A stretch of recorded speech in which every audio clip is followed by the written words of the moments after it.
Good evening to all of you.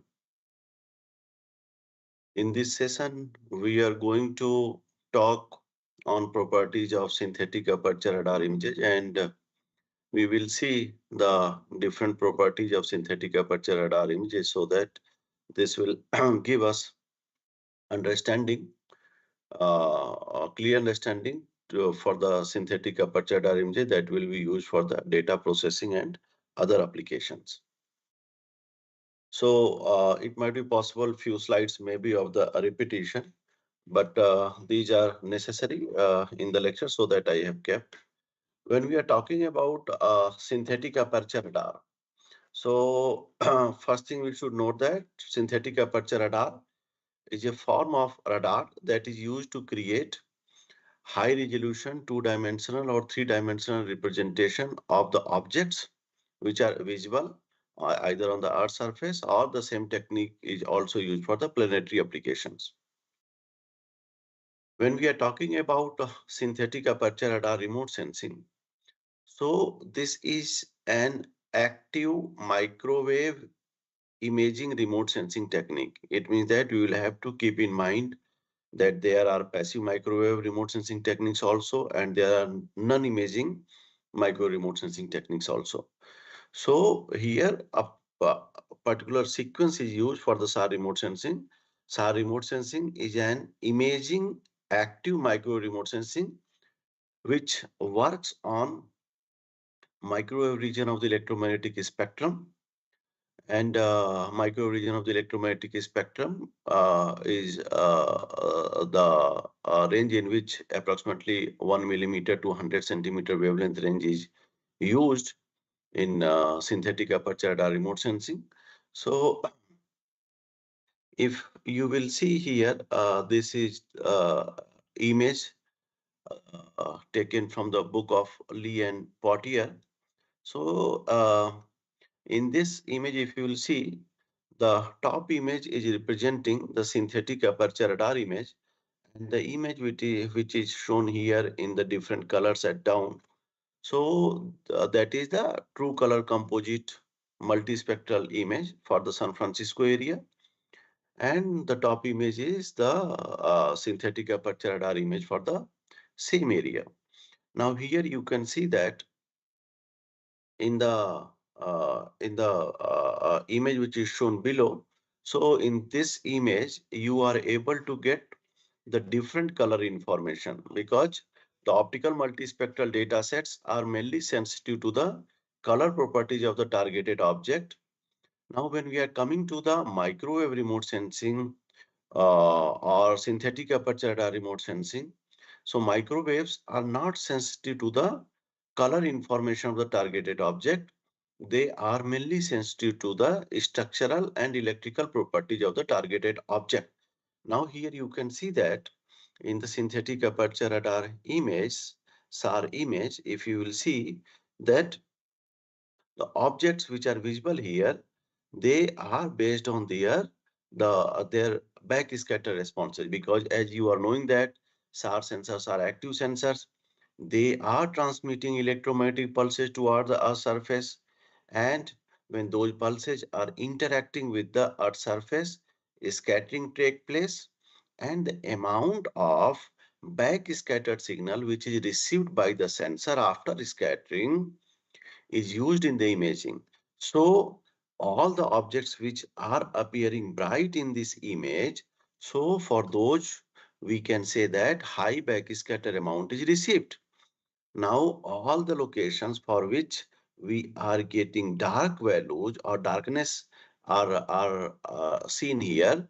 So those are representing the locations for which very less backscatter information is received by the sensor. So based on that, we are able to do the interpretation of the objects.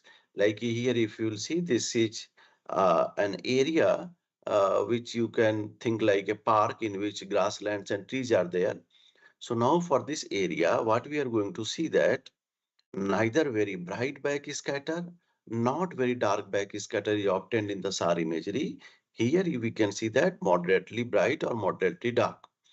But for the urban area, because this is very highly rough, And due to the vertical structure property of the building, very high back scatter will be received by the sensor, so that these areas are going to appear very, very bright in the SAR imagery. So this is the starting to do the interpretation of the synthetic aperture radar images. In detail, we will do the interpretation in tomorrow's session 4 to 5. But today we are going to mainly focus on the different properties of the SAR dataset. So first property is thus the microwaves which are used in synthetic aperture radar remote sensing, they are not sensitive to the color information as you are going to get the color information in the optical multispectral dataset. Microwaves are mainly sensitive to the structural property and the electrical properties of the targeted object. Now these are the microwave bands which are used in the imaging with the help of synthetic aperture radar sensors. All the SAR sensors, they are going to work out, they provide the data set, any one of the wavelength range or the frequency which is specified here under different bands. One thing we will have to keep in mind, like optical multispectral data set. So from the name, it is clear that optical multispectral. So optical multispectral data set will have the property of the multi-frequency. But in the case of synthetic aperture radar remote sensing, a single sensor could provide the data set in one frequency range only. So generally, for all the spaceborne SAR sensors, if you will see, all the spaceborne SAR sensors, so they are designed in such a way that one SAR sensor is going to provide the data set in one frequency range only. Like here, if you will see that the wavelength ranges starting from K band to P band. So Ka band will have the wavelength range 0.75 to 1.1 centimeter. K band 1.1 to 1.67 centimeter. Similarly, when you will move to C band, this will be 3.75 to 7.5. L band 15 to 30 centimeter. P band 30 to 100 centimeter wavelength you are going to see. So in the case of spaceborne SAR sensors, so one sensor is going to provide you the data set in one frequency. Suppose we are talking about the C band. Um, Suppose the satellite is providing a wavelength of 5.6 gigahertz or 5.6 centimeter wavelength. So at that time, sensor will be providing the data set in C band only if it is designed for C band. For its entire life period, the satellite which is launched in the space is going to provide you the data set in C band only.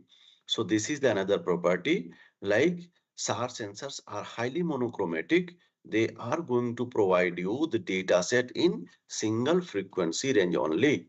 If you need the data set in dual frequency or more than one frequency, then you will have to design the sensors accordingly.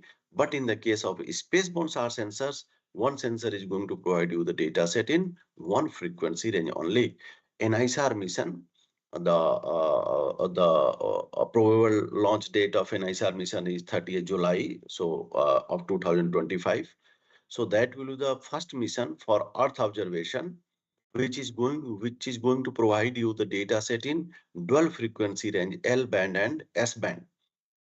So the two sensors, the L band sensor was developed has been developed by NASA JPL, and S band has been developed by SAC ISRO. So both will be combined. Both has been combined together, and after the launch, they are going to provide you the data set in dual frequency range. So but one SAR sensor can provide the data set in one frequency range only. So another property is they are highly monochromatic. Now this is there are different properties which we are going to talk of the SAR sensor versus other Earth observation instruments. So here a comparison I have given for LIDAR, optical multispectral and SAR. Here like when we are talking about the platform, so nowadays airborne, spaceborne, ground based, UAV based, so LIDAR, optical multispectral and SAR, they all could be operated with all the four platforms like UAV or drone based or airborne, spaceborne or ground based. So all the four platforms could be used to do the imaging with the help of these sensors or to get the information from this sensor. Now, when we are coming to the radiation, so LIDAR and SAR both are active sensors. So they will have their own radiation. And in the case of optical multispectral, since this is a passive sensor, so this is going to work based on the reflected sunlight. Now, when we are coming to the spectrum, so LIDAR works in infrared, optical multispectral works in visible and infrared, SAR works mainly with microwave range of the electromagnetic spectrum. This works in microwave only. Now, when we are coming to the frequency, so LIDAR and SAR both could be operated with single frequency. Optical multispectral will be operated with one data set is capable in providing the multi-frequency information. But if one will be able to get for the same area the data set of different satellites in different frequencies, so at that time one will have the multi-frequency SAR data for the same area also. Now, when we are coming to the polarimetry and interferometry, these two are the main advantages or properties of the SAR sensor over other remote sensing techniques, which gives advantage in identifying different bio and geophysical parameters like SAR polarimetry and SAR interferometry. So, when we are talking about polarimetry and interferometry, so initial concepts on polarimetry and interferometry, those were derived with optical light only or visible range only. But due to the small frequency ranges which is used in the remote sensing, because in the remote sensing the data set is captured in the either through airborne or spaceborne, in which electromagnetic waves will have to travel through the atmosphere or the medium.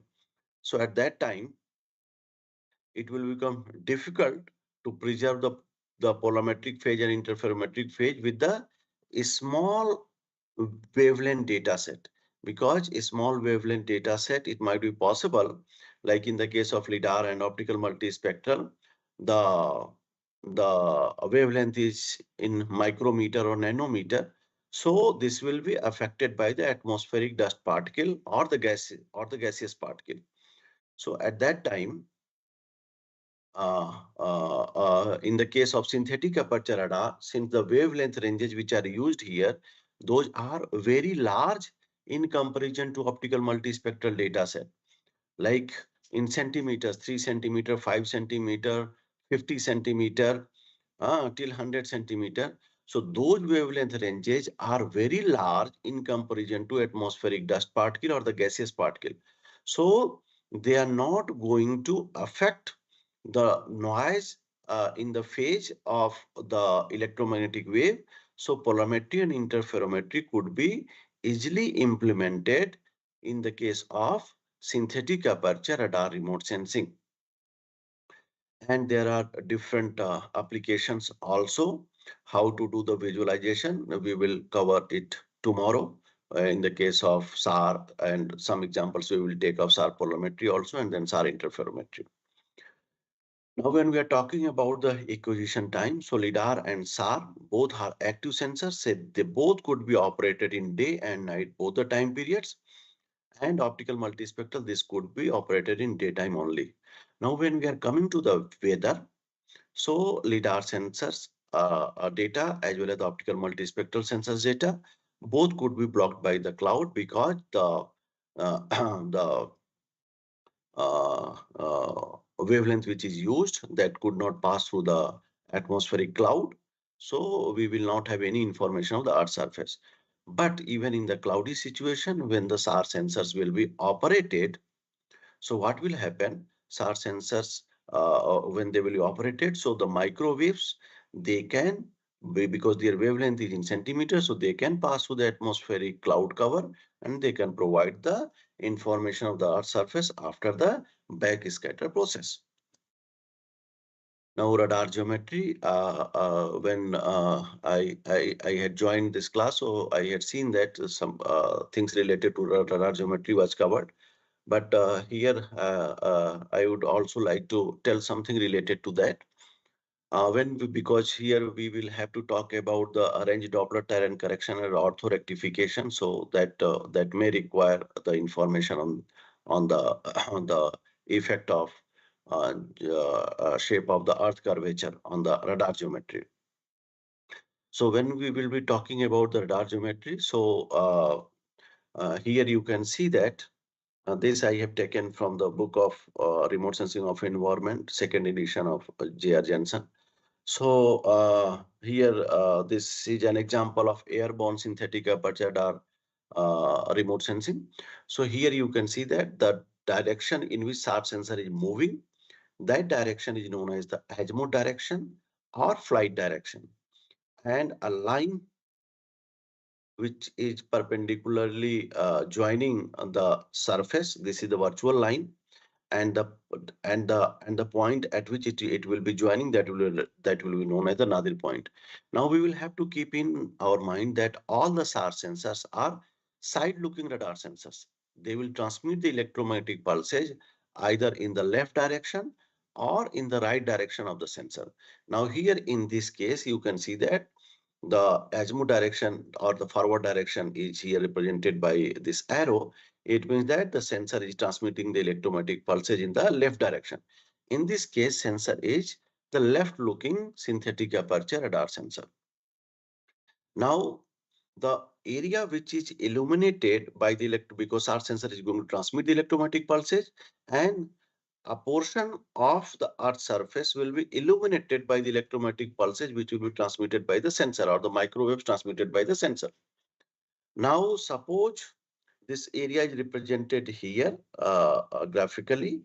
So, the area which will be covered by the SAR sensor will be coming in between near range to far range. Near range is the portion of the illuminated area which will be appearing near to the nadir.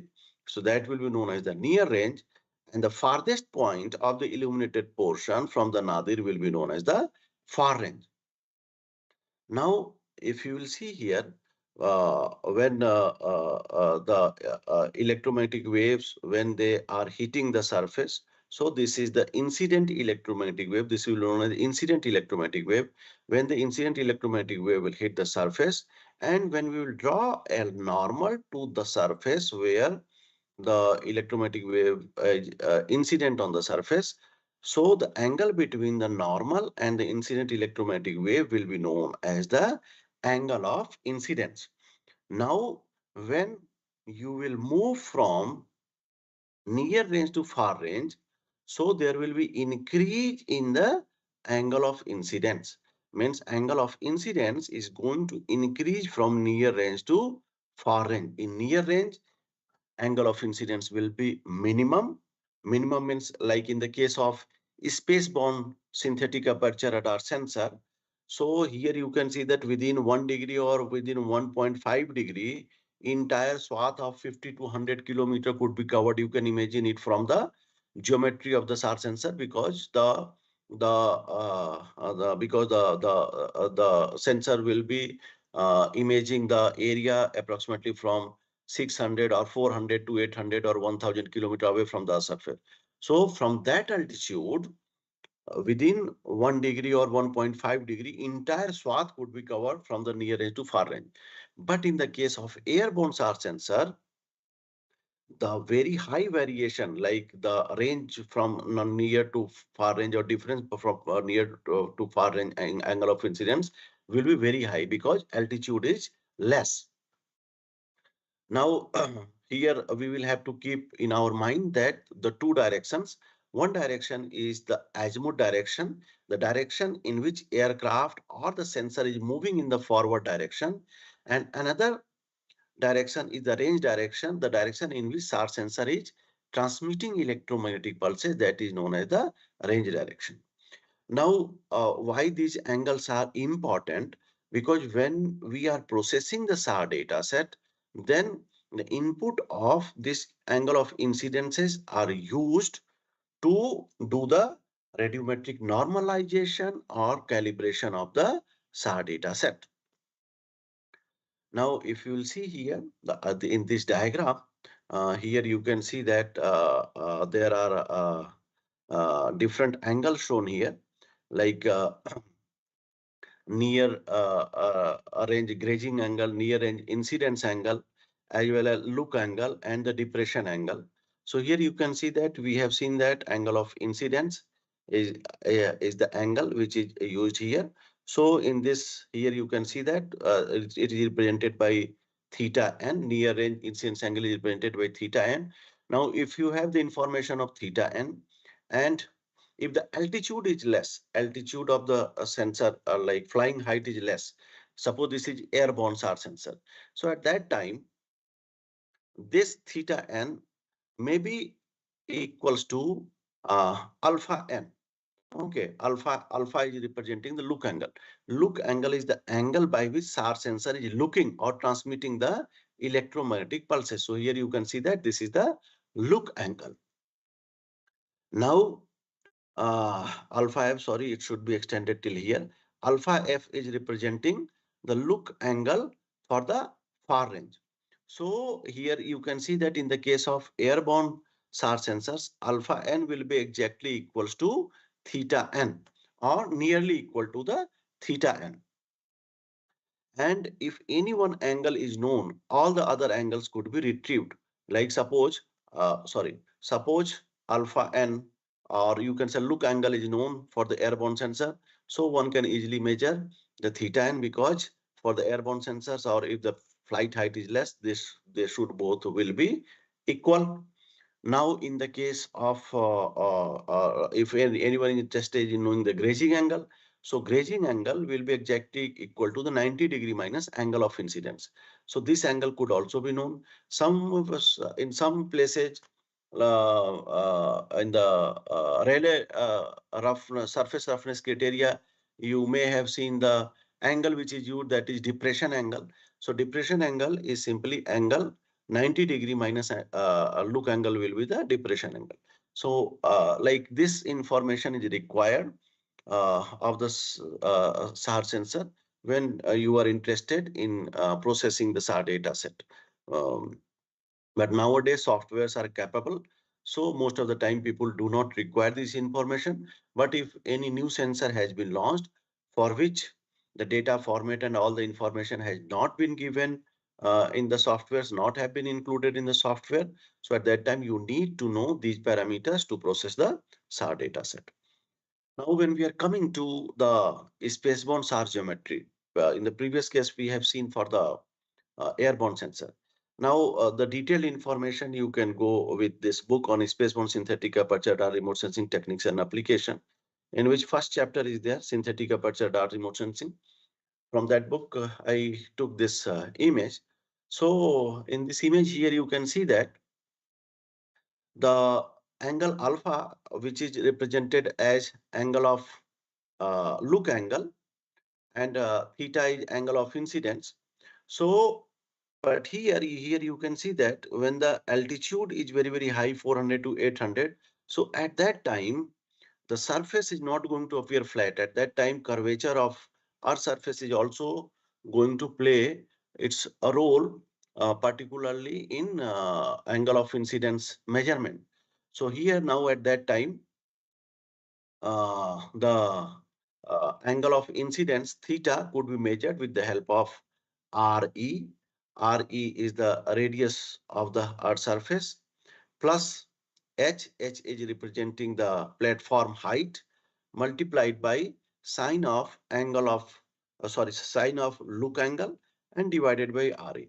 So with the help of that, one will be able to find out the angle of incidence in the SAR image, and the same will be done for the each and every resolution cell to find out the angle of incidence. Now, another property of synthetic aperture radar sensor is the polarization, because in the case of optical multispectral data set, you are going to get the multi-frequency data set with one multispectral sensor. But in the case of synthetic aperture radar remote sensing, the sensor is highly monochromatic. It could be operated with one frequency range, but the electromagnetic waves which are used, either C band or P band or L band, any band, that will be highly polarized. Why? Because unpolarized electric field vector or energy may vibrate in all the possible direction, and the direction will be perpendicular to the direction of propagation axis. Okay. So at that time, at that time, electromagnetic waves, particularly when we are talking about the electromagnetic waves, so mainly we are talking about the electric field vector. So electric field vector is highly polarized, and the polarization is decided based on the direction of the propagation axis, either direction of propagation axis or direction of travel of the electromagnetic wave. So either it will be vertically polarized or horizontally polarized. Mainly, we will be considering only two polarizations. With the help of these two polarizations, we will have the four polarimetric combinations. Because suppose horizontally polarized electromagnetic waves are transmitted. Now, after scattering, what will happen? It might be possible when the bunch of electromagnetic wave will hit the target, so its polarization may be broken. At that time, some portion may start vibrating in vertical polarization. Since the transmission was in horizontal polarization, so at the time of return signal or at the time of back scattering, most of the vibration of the electric field vector in the return signal will be horizontal polarization only, but some will start vibrating in vertical polarization. So now from the same transmitted horizontal polarized electric field vector or electromagnetic wave, we will have two received combinations. One is in horizontal and the other in vertical. Now, the first H is representing transmission of the electromagnetic pulses, and another H, second, is representing the receiving of the electromagnetic wave after the back scattering. So now HH is representing horizontally polarized electromagnetic waves were transmitted, and after scattering, horizontally polarized electromagnetic waves were received. Now HV is representing horizontally polarized electromagnetic waves were transmitted and vertically polarized electromagnetic waves were received. Now in the case of VV, vertically polarized electromagnetic waves are transmitted. The red line is representing the propagation axis. So here vertically polarized is transmitted and vertically polarized is received after the back scattering. Now in the case of VH, vertically polarized is transmitted and horizontally polarized is received. So now here we can see that we can have four polarimetric combinations from any SAR sensors. Now we have seen that in the previous class, in the previous slide of the SAR geometry, there were two directions. One direction was the direction in which SAR sensor is transmitting electromagnetic pulses, that is the azimuth direction or flight direction. And another direction is the direction in which SAR sensor is transmitting electromagnetic pulses. That direction will be known as the range direction or loop direction. Now, due to these two directions, there will be two different resolution cells within the single SAR resolution cell. Now, generally in the case of optical multispectral or thermal remote sensing, you will have only one resolution, either 3 meter or 5 meter or 6 meter, like that resolution you can define. High resolution means 50 centimeter, 1 meter, 2 meter. Moderate resolution 5 to 10 or 20 meter you can keep. Coarser resolution 20 to 100 kilometer, 100 meter you can keep. So there will be only one resolution associated with the pixels of the optical multispectral data set. Generally, in some optical multispectral data set, you can also find that their pixel size is matching with the resolution of the data set also. But if the data set is of very high spatial resolution, So it might be possible that either several pixels may be used, because both are different phenomena. Resolution is the property of the sensor, and pixel is the property of the digital image. So in the case of SAR remote sensing, there will be two spatial resolutions within the single SAR resolution cells due to the two different directions like azimuth direction and range direction.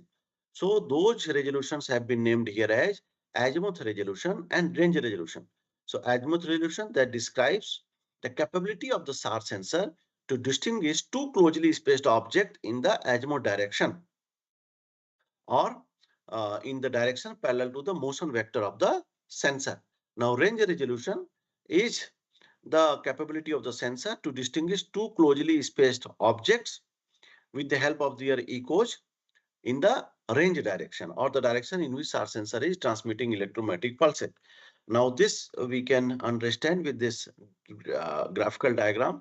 We know that synthetic aperture radar sensors, they are synthetically or virtually, they are going to create a larger antenna with the help of the this virtual, the real small size antenna, as well as the velocity or speed of the aircraft or the spacecraft. So with the help of that, a virtual antenna will be created, and that antenna will be a kind of total distance traveled by the SAR sensor to track the electromagnetic responses of a point target. So the total distance traveled will have the return signal or echo of this point target from first point to the last point. So when you will merge all the received signals, so the total distance traveled by the sensor to track the electromagnetic responses of this point target is going to behave like a large antenna. Now, azimuth resolution, what is the requirement of the large antenna? Because here you can see that azimuth resolution that is represented by RA is directly depending on the antenna length. Now here you can see that antenna length is represented by LA. Capital LA is the antenna length of the synthetic aperture radar. Now here you can see that when the antenna length will be very, very large, the this total amount will become small. It means that resolution will become very high. And this R naught is known as the range distance, that is the distance from the target to the sensor, and lambda is the wavelength which is used here in the imaging. Now when we are coming to the range resolution, so range resolution is defined by c tau divided by 2, where that is the pulse width. Now range resolution will always have the slant range ambiguity. Range ambiguity, why? Because the sensor is the side looking. Okay. And tau is the pulse width. So here you can see that when you will multiply, c is the speed of light or electromagnetic wave multiplied with the pulse width divided by 2, that is going to give you the range resolution. Now there is ambiguity. There will be ambiguity in the slant range. This is common in all the SAR data set, or you can think like a property of the SAR data set, because the data set should have the structural property, and the clear structural property could be obtained when the data set will be operated in the side looking direction. But there are this side looking nature sometimes create problem in understanding the shape and size of the objects. Like here you can see that this is a graphical diagram which I have taken from the European Space Agency's website. So here you can see that radar sensor is moving in the forward direction, and the velocity is represented by V, and it is transmitting the electromagnetic pulses which is ranging from A to I. Okay. Near range to far range. So near range is A and far range is I. Now if you will see that all the objects which are appearing in near range. So this is the ground range image representation A, B, C, D, E, F, G, H. These are the ground range points. Now, when the data will be acquired, so due to the side looking property, what will happen? The objects appearing in the near range, they will be compressed in their shape and size, and the compression will be less in far range. Okay. But in the near range, the compression will be very, very high. So at that time, we need to know the angle of incidence of the SAR data set. so that we can use that angle of incidence to get the to convert the slant range to the ground range. So that conversion could be done. That is known as the slant to ground range conversion. Now, due to the this slant range geometry, the objects in the near range, they will be compressed in their shape and size in comparison to the far range. So this distortion could be minimized by converting the slant range data set into the ground range. Now, after conversion, what will happen? The data set will become may become of rectangle. The resolution cell or the shape of the resolution will become rectangular, because here you can see that there will be length of resolution cell in azimuth direction will be known as the azimuth resolution, length of resolution cell in range direction will be known as the range resolution. So at that time, length of resolution cell may or the shape of resolution cell may become rectangular. So generally, to do the processing, we prefer the square pixel shape. So a process is adopted that is known as the multi-looking. Otherwise, when you are doing the orthorectification of the data set with the help of range Doppler terrain correction algorithm, that is the most famous algorithm. So with the help of, when you are doing the correction, so it will become easy to convert the data set from the slant range to ground range. Now, this is another property of the SAR dataset. SAR datasets are always represented in the complex numbers. The pixel values are always represented in the complex numbers. Like if you'll see SAR image pixel, this is the radar set 2 data set for San Francisco area. Now, due to the slant range ambiguity, the data set is appearing like stage data. It is a kind of appearing like stage area. So staging will be appearing due to that mainly due to the slant range ambiguity in the data set or distortion in the data set. But if you see the pixel values, so every resolution cell will have two pixel values, because two channels will be used to create one SAR image. One will be a real channel, another will be the imaginary channel. Now, with the help of these two channels, one will be able to, why these channels are required? Because when we will have the real channel and imaginary channel, because data set will be represented in the complex number in the form of A plus IB, where A will be the real number, B will be the imaginary number, B will be the imaginary part, and I is the imaginary quantity. So at that time, that format of the data set will be known as the complex format. Now, when the data set will have the complex format, we will be able to find out the amplitude or intensity or the power information, as well as by taking the tan inverse of B by A, imaginary channel by real channel, we will be able to find out the phase also. So, to do the polarimetry and interferometry, data set should be required to be represented in complex file format, either single look complex or multi-look complex. Okay, either SLC. Most common file format is the SLC file format. If the data set is not in SLC file format, one will not be able to do the polarimetry or interferometry. Now, in this data set, again, we can see that sea surface is appearing very, very dark. Urban area is appearing very, very bright. And here, the forest area is appearing moderately bright or dark. Now, these are the some basics things, like we can generate the amplitude image or the intensity or the power image also.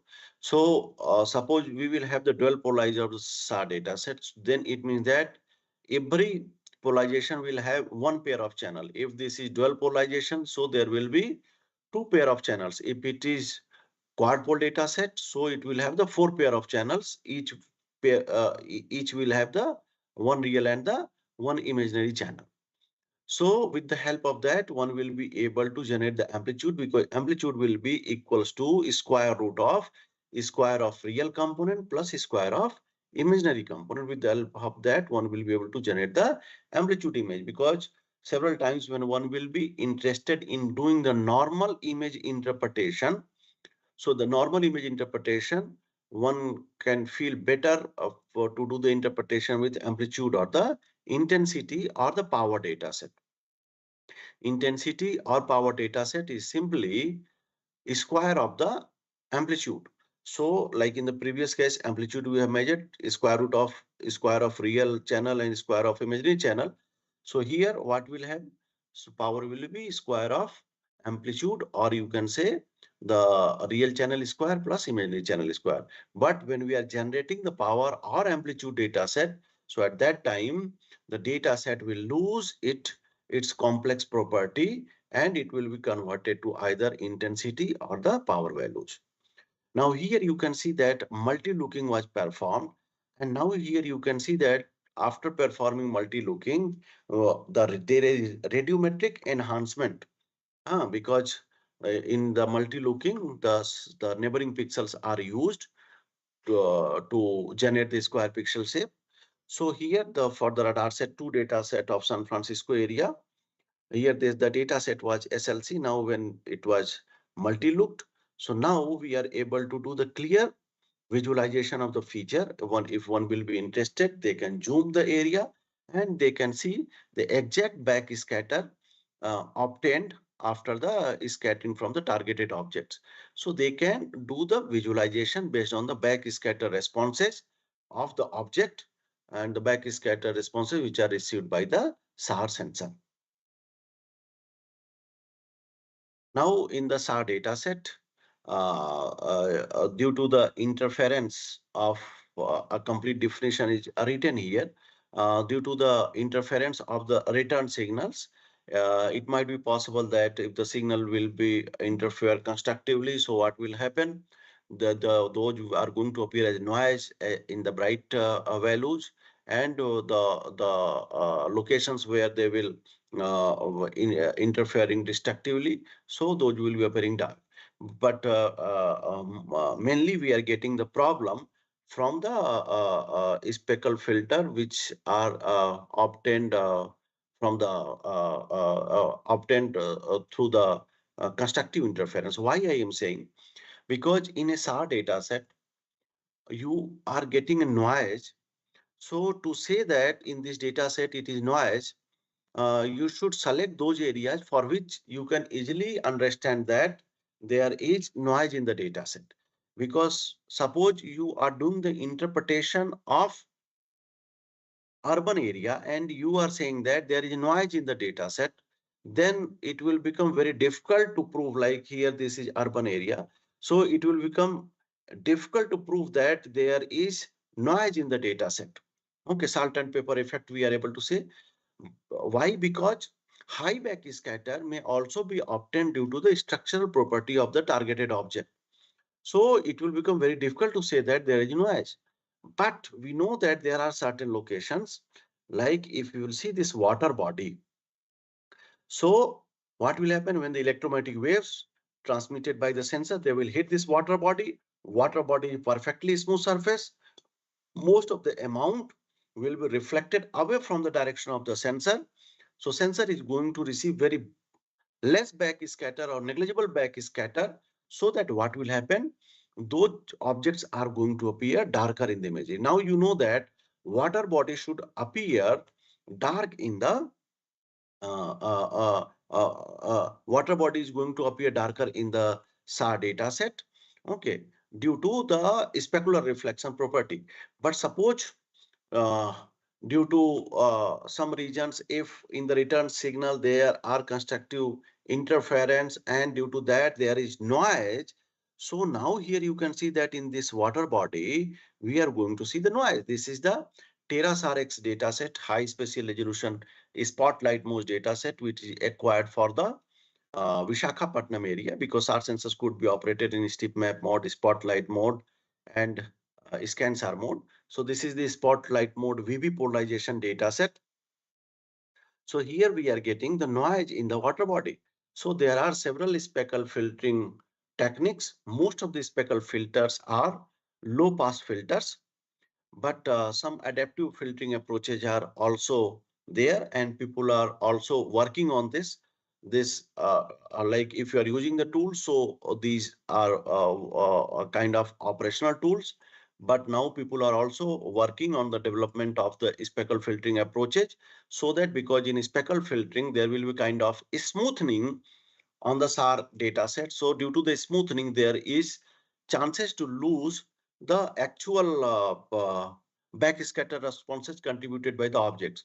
So generally, when I work, so personally, I prefer very less to do the speckle filtering, because to do the polarimetry or other approaches, it might be possible to lose some information. But if you are getting the noise, like here you are getting the noise, so there is essential requirement to do the speckle filtering. So after speckle filtering, here you can see that there is enhancement in the radiometric property. And now here you can see that for all the areas or all the surfaces which are smooth, those all are showing very low backscatter, and the areas which are contributing in high backscatter, they are appearing very, very bright. Now this is the another example of speckle filtering uh, for the radar set 2 data set, C-band radar set 2 data set for the San Francisco area. So here what you are going to, this is the multi-look data set, both are multi-look data set, but then also we are we cannot clearly see the noise, but when we implemented the speckle filtering, so there is enhancement in the radiometric property, and after that this will become good for the visualization to distinguish or discriminate different features based on their backscatter responses. Now after that, there is a requirement of the radiometric calibration, or sometimes radiometric normalization, sometimes backscatter cross section, or sometimes backscatter image. So the objective of SAR calibration to provide imagery in which the pixel values can be directly related to the radar backscatter of the scene. So now that radiometric correction is necessary to be implemented on each and every pixel value of the SAR data set. And one more thing, like since the sensors, they are having different capabilities, so radiometric normalization is a process in which we will be able to compare the backscatter responses and their differences due to the wavelength and the angle of incidence after the normalization only. Now, there are mainly three types of the backscatter coefficients: sigma naught, beta naught, and gamma. So most of the researchers, you can see that they have been published their research with the help of the sigma naught. This is the backscatter coefficient, and it has been used widely by the scientific community. It is a normalized dimensionless number which compares the strength observed to that expected from an area of 1 square meter. Now, beta naught is the radar brightness coefficient, and this is also a dimensionless, and this has also been used by several scientists. And gamma is also a backscatter coefficient that has also been used by the several scientists. Now, if you see that there are differences, so sigma naught, why it has been widely used? Because this represents the true ground information, true groundage information, because it is going to have the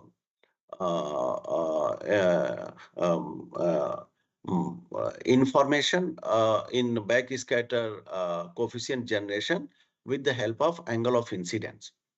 So, uh,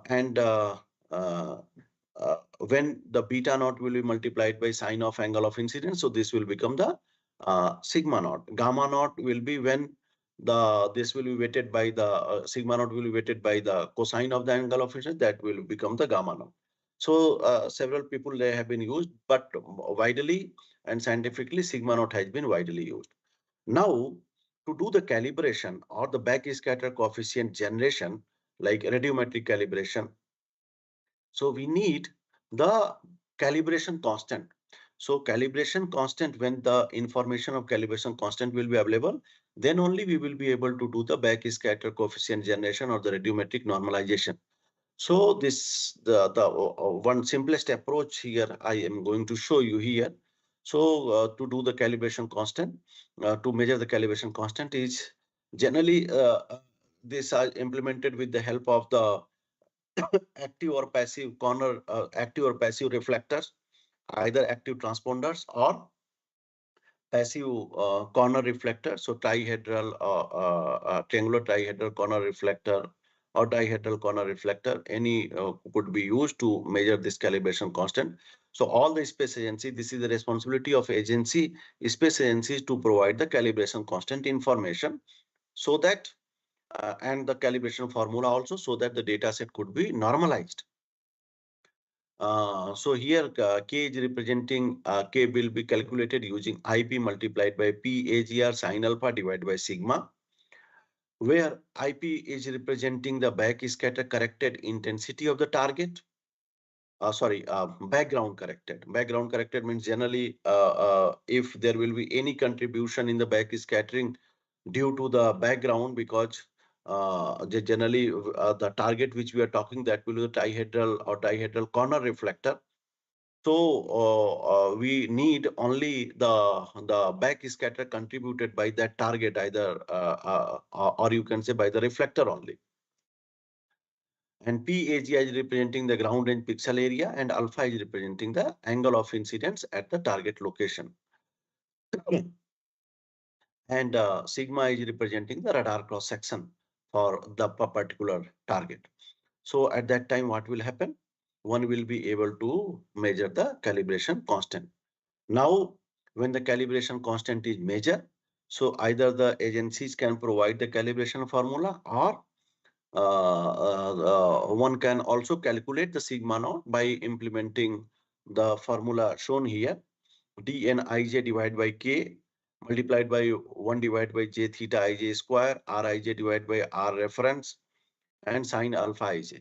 So here what is these parameters? These are basically dn is representing basically the intensity image. The intensity image which we had calculated previously through I square plus q square, or you can say when it was represented by a plus ib. So a square plus b square, it was represented. So here d and ij, that is the digital number representing. So this intensity value could be calculated. Now absolute calibration constant, which is just in the previous step, absolute calibration constant was calculated. And theta ij is going to provide you the information of look angle corresponding to the uh, uh, ith, the pixel I and j, ith row and jth column. Alpha I j is representing the angle of incidence. Capital S, that has not been included here. And all the other parameters like RIAG is going to represent the slant range distance. R reference is going to represent the reference slant range distance.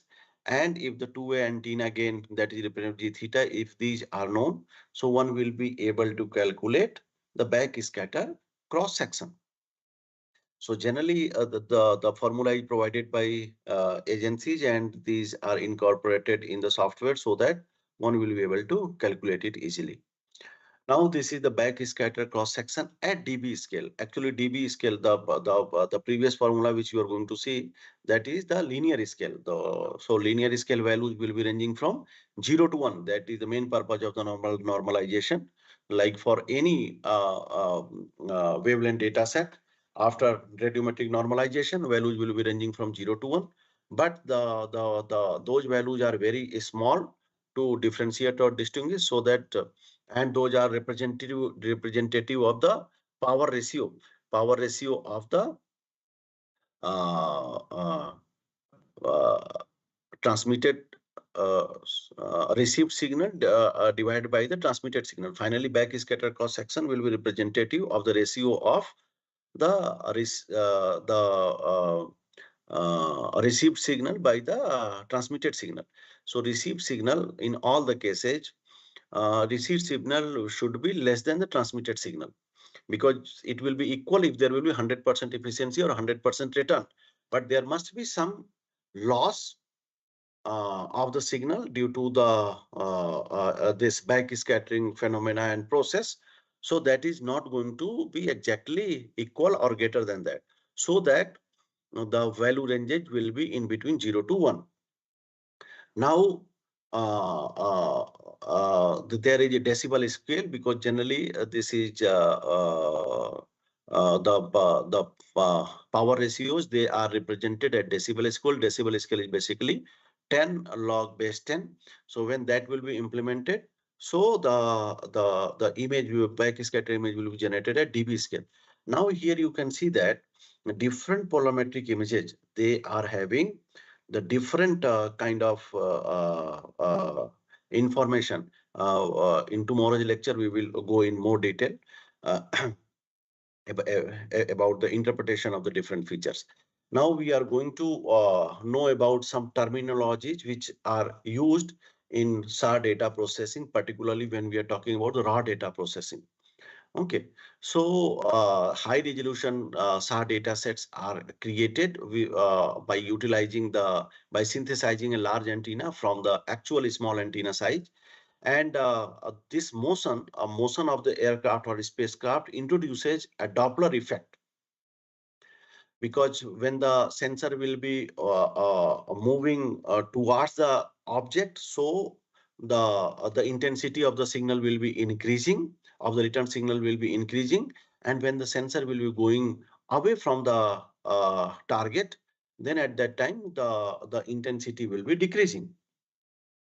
So based on that, if the target is moving towards the radar, the frequency increases. At that time, it is known as the positive Doppler shift.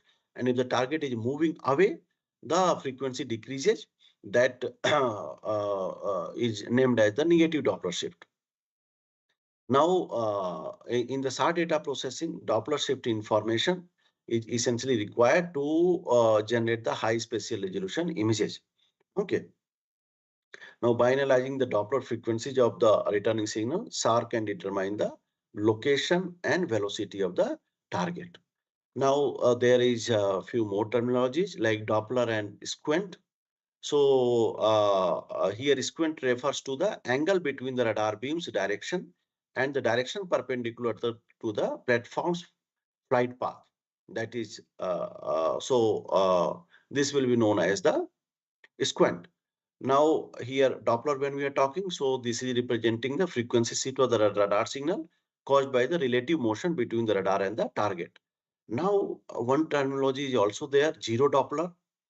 This refers to the specific orientation of the radar beam related to the target, where the Doppler shift of the radar signal is minimized or zeroed. So these are the different terminologies which are used mainly for the to get the high spatial resolution data set.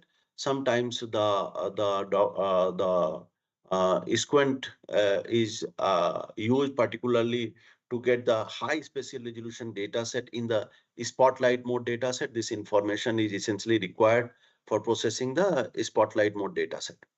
So in spotlight mode dataset, we are going to get very high spatial resolution. Okay. So now we are coming to the distortions in the SAR dataset. So there are several distortions like foreshortening, layover. So this is a graphical representation to show the foreshortening effect. So when the radar beam reaches the base of a tall feature tilted towards the radar, before it reaches the top. So at that time, foreshortening will occur. Now, in this case, what will happen? The slope, which is given here as A and B, represented by A and B, that information will be compressed and incorrect information of the slope we will be getting. So this is the effect of foreshortening. So generally foreshortening occur in far range. So here example has been given in the far range. Now here, this is the example given for the steep mountainous terrain where several foreshortening effects could be seen, and here we cannot get these are appearing as the bright features, and we are not able to clearly find out the information of the slope. Mainly this is coming due to the side looking property of the synthetic aperture radar sensor. Now when we are talking about the layover, So layover occurs when the radar beam reaches the top of a tall feature before it reaches the base. So at that time, what will happen? Complete information of the slope will be covered by or lays over by uh, the top. So at that time, what will happen? We will not be able to get any information of the slope, and the top of the feature will be appearing like displaced towards the radar from its true position. So at that time, what will happen? We were not going to get any information of the slope area. Like here you can see that the complete information of the base is covered by the top, so we are not able to get any information of the slope. So layover will have the high effect in the near range, and the foreshortening will have the effect mainly in the far range. There is some perfect shadow condition also. So in the perfect shadow condition and in the layover and the foreshortening in both the effect, we are going to get shadow opposite side of the face, which is opposite side of the slope, which is facing the radar signal. So here you can see that the shadow is represented in the dark color. So here you can see the shadows are there. And sometimes what will happen? Suppose you have very high spatial resolution data set. So it is not like that the shadows are going to give the disadvantage. If you will have the high spatial resolution data set, and if you have the some information related to the ground range as well as the altitude of the platform or height of the platform, so by calculating the length of the shadow, one will be able to calculate the height of the targeted object also. So suppose if an object is having the length of the shadow represented by L shadow, so when L shadow will be multiplied with the height of the platform and divided by the range resolution or ground range, that is, so at that time it will give you the height of the object. Now, there are different kind of surfaces. So here you can see that perfect specular surface is there, where this is going to like water body or smooth grounds. They are smooth plain ground. They are going to reflect all the incoming incident radiation in the direction away from the direction of the sensor. So sensor is not going to receive any energy. So these kind of surfaces are going to appear very dark. Now the near perfect specular reflector, they are going to appear relatively brighter in comparison to the perfect specular reflector. A near perfect diffuse reflector or volume scatter, these will be coming from the vegetation. And perfect diffuse reflector or the Lambert surface, this is a hypothetical surface. But these kind of features could also be defined based on the object size as well as the length of the sorry, wavelength of the electromagnetic signal. Now the surface roughness, a surface is rough or smooth, that would be defined based on the wavelength, depression angle, and the local height of the object. So we are going to see the Rayleigh criteria. So according to the Rayleigh criteria, all the objects or all the surfaces which will have the object height less than or equal to lambda divided by 8 sine gamma. So those surfaces are going to appear as a smooth surface, and the surfaces which will have the object height greater than this value, that will be the rough surface. Now again, this criteria was modified by Peak and Oliver. So this is also known as the modified Rayleigh criteria. According to that criteria, a smooth surface, the surface of the object height less than lambda divided by 25 sine gamma, that will be known as the smooth surface. And if the height of the object on the surface will be greater than lambda divided by 4.4 sine gamma, that will be known as the rough surface. And if the object height is in between these two relations, so that surface will be known as intermediate surface. Like here, based on the Peak and Oliver's modified Rayleigh criteria, I would like to show you here. I am not going in detail. One can go and calculate it for their own interest. But here I would like to show you that the surface with object height greater than 0.276. Suppose this is 0.5 centimeter object height. So at that time, that surface is going to appear a rough surface for aircraft Ka band.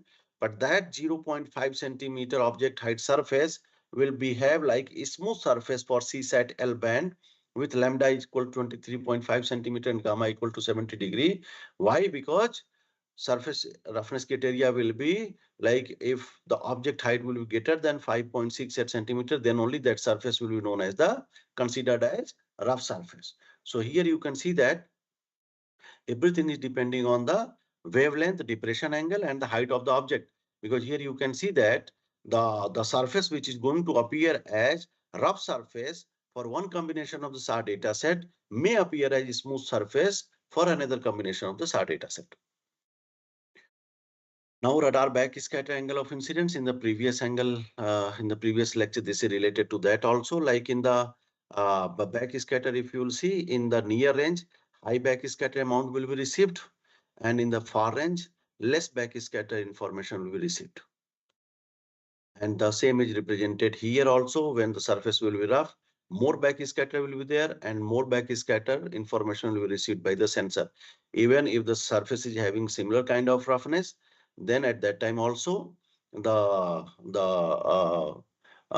relatively high backscatter will be obtained, but in the near range, relatively more backscatter will be received by the sensor.